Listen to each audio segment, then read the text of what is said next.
You know what? I've been thinking about it. What you been thinking about? I could kill myself for leaving you alone at Uncle Palmer's. Oh, don't worry about that. I was You don't have to worry about it. No, you weren't, honey. You were alone with Braden. This guy's psychotic.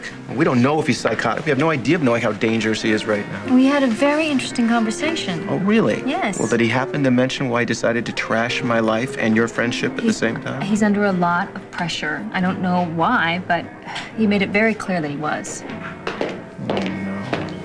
You know what? Oh. But if Marion and Stuart were Colby's godparents, they'd move heaven and earth to make her happy. I already told you I asked Jake and Tad. But that was before Colby had a family. Well, Adam, without Jake, there would be no Colby. Yes, well, I want to give Jake all the credit he deserves for her DNA. But as far as parenting goes, any kind of parenting, that's really for us to say, isn't it? And Liza, I think we'd all be better off if Jake had nothing more to do with your little girl.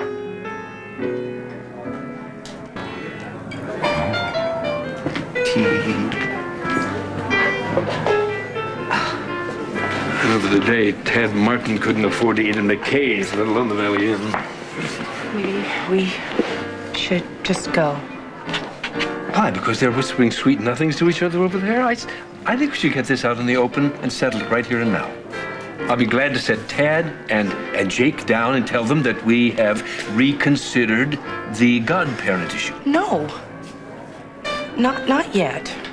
Well, when? At Colby's christening? I appreciate that you want Stuart and my mother to be the godparents, but I'd also appreciate it if you just leave it alone for right now and just let me field it, just for now. But surely they must realize how your circumstances have changed. Oh, they're very well aware of the changes. And give them credit for understanding. The important thing is your little girl's welfare, not a couple of bruised egos. Oh, Adam, it's not that simple. There's something that I should...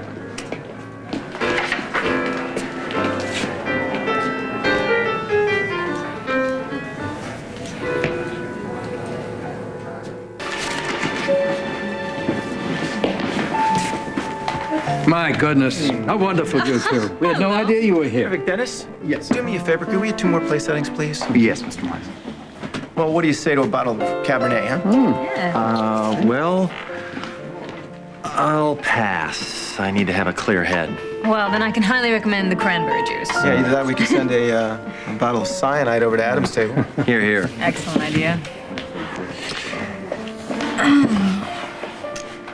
Tad mentioned that you were having some second thoughts about the baby thing, and I just want to know that, want you to know that if you need anybody to talk to, or if there's anything I can do to help. Thanks. Can you make Adam disappear out of Liza's life? Start. If I had the power to do that, I would have evaporated that man years ago. You have any idea what you're gonna do? Well, I was telling Dad earlier, I'm just trying to keep an open mind about everything. So. But he has seen Trevor, and there are clear-cut legal options. Come on, Liza, let's go get your coat. I don't want my coat. I want to eat. You're too sick to eat, darling. Since when? Since you came down with morning sickness or evening sickness. Oh, please, darling, come down with something. We've got to get out of here. This place is a potential disaster area. Jake? Your future husband is sitting 20 feet away from the man who would like to be the father of your baby. Mother, Jake hasn't decided anything yet. Do you think he's dining here with his father on some kind of whim? He's got dinner. They're hungry. Yes, hungry to add your daughter to their cozy little family tree. Mother, you are overreacting. Jake is only thinking about the baby. Thinking. He's pondering. He does that. He's very intellectual. It doesn't mean my life's about to change. Stuart, Marion seems all a Twitter. Any idea why? Liza's pregnancy's got her all sort of anxious. I think I'll take her home. You haven't had dinner yet. Oh, I'm full. You're full. Yeah, all the little crackers with the fish on them. Gravlax? Yeah, Gravlax. I'm all filled up with Gravlax. But that wasn't dinner. Those were appetizers. I had a big lunch. Liza, please listen to me. Adam, I really think you should have some time alone with Liza right now before the baby comes. So I'll just go. Stuart. Mr. Chandler? No, not now. There's a gentleman here. He'd like to speak with you. Something about a political contribution. Oh. For heaven's sake.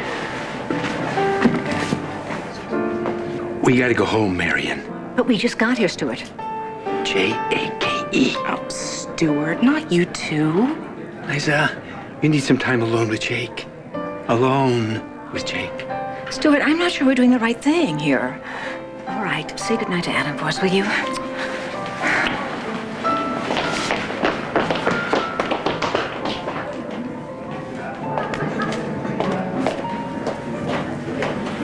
This is ridiculous.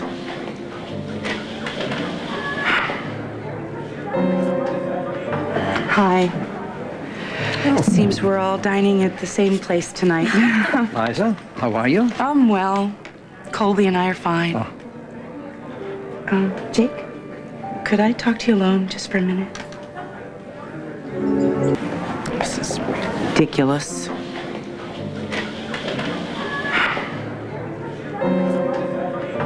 Hi. It seems we're all dining at the same place tonight. Liza, how are you? I'm well. Colby and I are fine. Jake, could I talk to you alone just for a minute? Liza, I don't think right now is the right time for this, so Well, when would be a good time? I don't want to be pushed into a decision we're all gonna regret. Well, can you ballpark it for me?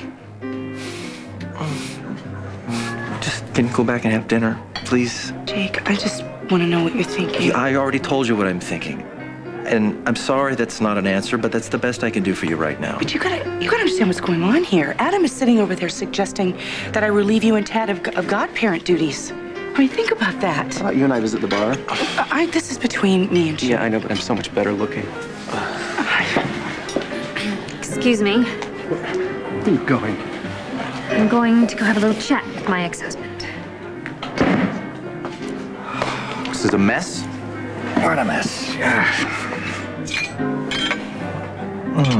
You know, when you were a little tyke, you had a habit of snatching the business end of my stethoscope and refusing to let it go. It was your favorite game.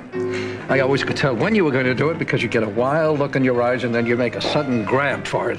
Remember, I would have to peel your fingers off it one by one before I was able to go to work. You had a very strong grip when you were little. I guess I still do. Once again, you have done it again. Then what? Learned nothing. I'm remarrying Liza. Now you're remarrying Tad. I'm talking about the baby, Adam, and you know it. You just can't wait to be a father again, can you? No, I can't wait to be a father again. As a matter of fact, I love Colby. This isn't about love, Adam. This is about you being possessive. And it's a power trip on your part, and you're just destroying anybody who gets in your way. Cheers. I mean, why is this happening? Here, drink this. I think I'm gonna heave. No, don't. Hold that thought. I mean, I have a fiance who's in love with my child, and then I have this sperm donor who doesn't want to sit idly by while she calls somebody else daddy. But just somebody else. Adam Chandler. Attila the Hun, a man who has destroyed the life of anybody he's ever even hugged. Well, maybe he is. Maybe he's all that and more, Tad, but he's also the man that I love. Well, Jake doesn't love him. Well, Jake doesn't get a vote. I wouldn't be too sure of that. No. No, you don't get to do that. You're my best friend. Liza. Not when I need you. Liza. Remember when you and I were together with Jake and you told him just to stay out of it? Liza. Are you telling me that you want him to fight me? I am your friend. I thought we were best friends. We are. We are. And the last thing I want to see is you go through the ringer. But But Jake is my family. And if I have to choose a side on this thing, I'm going to choose his.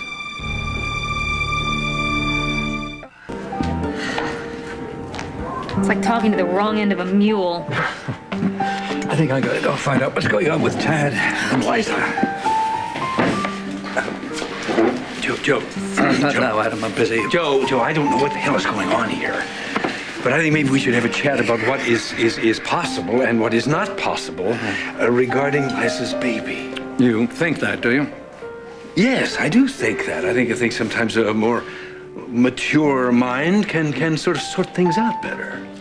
Adam, take a look at that young man over there by the table. Jake, your son Jake. Right. Now, Jake is eminently capable of taking care of himself in any dispute with you. But as his father, I think I should tell you, if you do anything to mess up that young man's life, you're going to be one sorry millionaire.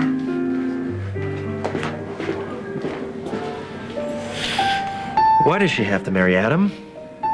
She's self-destructive? I can't stand the thought of Adam raising the child that it makes me sick. She says that she can protect her. She can't. I mean, I don't mean to tell you what to do, but I don't think I would be being a very good friend if I didn't tell you that your fears are completely substantiated. I know. She says that he's changed. Well, it's because she's in love with him. And because he knows how to play her. I mean, he gives her flowers and romance and fairy tales about what a great father he is. And it's all just a game. The minute he doesn't get what he wants, he's a monster. Jake, I need to say something to you. For some reason, Eliza's having a difficult time saying this, but the truth is, you and Tad are no longer needed as godparents. I thank you, of course, for all you've done for Liza and for Colby. But now that Liza and I are getting married, Colby will have a real family, a real father, proper and legal, in every way that is important. So, thanks anyway.